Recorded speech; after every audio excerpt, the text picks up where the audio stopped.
नमस्कार दोस्तों, कभी भारत के सबसे बड़े उद्योगपति में गिने जाने वाले अनिल अंबानी आज एक बैंक फ्रॉड के केस में फंसे हैं। एसबीआई से लेकर बैंक ऑफ इंडिया तक कई बड़े बैंक उनके खिलाफ कार्रवाई क्यों कर रहे हैं। आइए जानते हैं इस पूरे मामले का सच। अनिल अंबानी एक समय भारत के सबसे प्रभावशाली बिजनेस टाइकून। रिलायंस कम्युनिकेशन के जरिए उन्होंने टेलीकॉम सेक्टर में बड़ा दांव खेला, लेकिन साल 2016 के बाद जियो जैसी कंपनियों के आने और भारी कर्ज के बाद आरकॉम यानी रिलायंस कम्युनिकेशन ढह गई। यही कर्ज आज अनिल अंबानी के गले की फांस बन चुका है। हाल ही में state bank of India SBI ने करीब 2,929 करोड़ के कथित बैंक फ्रॉड का केस दर्ज कराया। एसबीआई का आरोप है रिलायंस कम्युनिकेशन और उससे जुड़ी कंपनियों ने लिए गए कर्ज का गलत इस्तेमाल किया। इसी आधार पर सीबीआई ने अनिल अंबानी के ठिकानों पर छापेमारी की है और आपराधिक मामला दर्ज किया है। इसके बाद अब बैंक ऑफ इंडिया ने भी रिलायंस कम्युनिकेशन के लोन अकाउंट को फ्रॉड घोषित कर दिया है।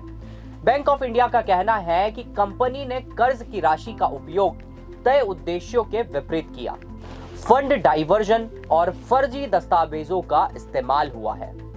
बैंक ऑफ इंडिया ने यह भी बताया कि कर्ज की वसूली के लिए अब कानूनी कार्रवाई शुरू की जाएगी, यानी अब मामला सिर्फ एक बैंक तक सीमित नहीं रहा, बल्कि कई बैंक मिलकर कार्रवाई की तैयारी में है। अनिल अंबानी का कहना है कि ये कदम राजनीतिक और व्यावसायिक दबाव में उठाए जा रहे हैं। उनका दावा है कि वे कई सालों से इन कंपनियों के संचालन में सक्रिय नहीं हैं और जांच में पूरा सहयोग कर रहे हैं। अब सवाल ये उठता है, क्या भारत की बैंकिंग निगरानी व्यवस्था इतनी कमजोर है कि हजारों करोड़ों का गलत इस्तेमाल सालों तक अनदेखा हो गया? क्यों बड़े उद्योगपति डिफॉल्ट करने के बाद भी आसानी से बच निकलते हैं, जबकि आम आदमी के छोटे से कर्ज पर भी तुरंत कार्रवाई होती है?